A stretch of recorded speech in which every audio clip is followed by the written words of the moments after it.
আরজি করে ঘটনার প্রতিবাদ বিচারের দাবিতে বাজা কদমতলা ঘাটে হাজার প্রদীপ জ্বালিয়ে প্রতিবাদ জুনিয়র ডাক্তারদের। গঙ্গায় ভাসানো হলো প্রতিবাদের প্রতীক।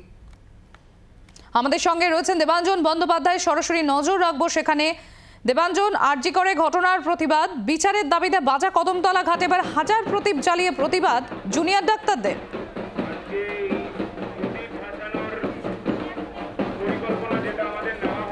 একদমই সম্প্রতি যে 14ই আগস্ট এবং তারও আগে 9ই আগস্ট আরজি কর কাণ্ডে যে ঘৃণ্য ঘটনা, তারপর থেকে কিন্তু বাঙালির হৃদয়ে কিন্তু দ্রোহের আগুন জ্বলছে।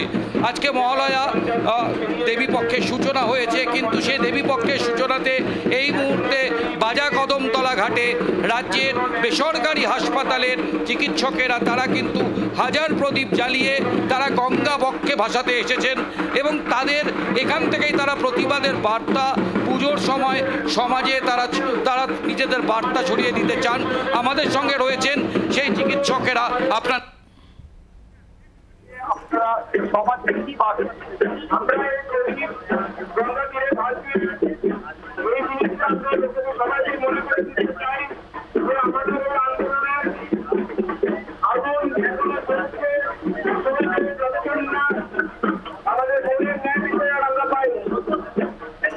আপনারা দেখতে পাচ্ছেন সেই ছবি, হাজার প্রদীপ জ্বালিয়ে চলছে প্রতিবাদ জুনিয়র ডাক্তারদের। প্রতিবাদ বাজা কদমতলা ঘাটে হাজার প্রদীপ জ্বালিয়ে প্রতিবাদ জুনিয়র ডাক্তারদের। গঙ্গায় ভাসানো হলো এই প্রতিবাদের প্রদীপ।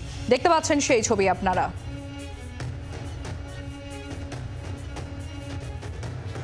আজকের যে জুনিয়র ডক্টরসরা মহা মিছিল, তার সঙ্গে মহা সমাবেশ যে কর্মসূচি নিয়েছিল, সেটা অত্যন্ত সাকসেসফুল, মানে কী বলবো, অত্যন্তভাবেই সেটা জনসমর্থন পেয়েছে।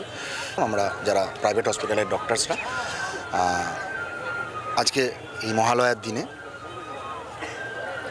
হাজারখানেক প্রদীপ বাবার, যে আমরা জেনারেলি যেটা করি মহালয়ার দিনে তর্পণ করি আমাদের পূর্বপুরুষদের ডেকে, তো আমরা অভয়াকে স্মৃতিচারণ করে হাজারটা প্রদীপ আমরা গঙ্গাবক্ষে আজকে প্রজ্বলিত করব।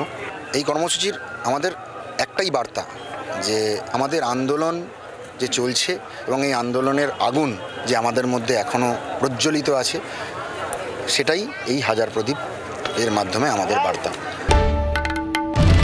বাংলার আওয়াজ, বাঙালির আবেগ, জি 24 ঘন্টা।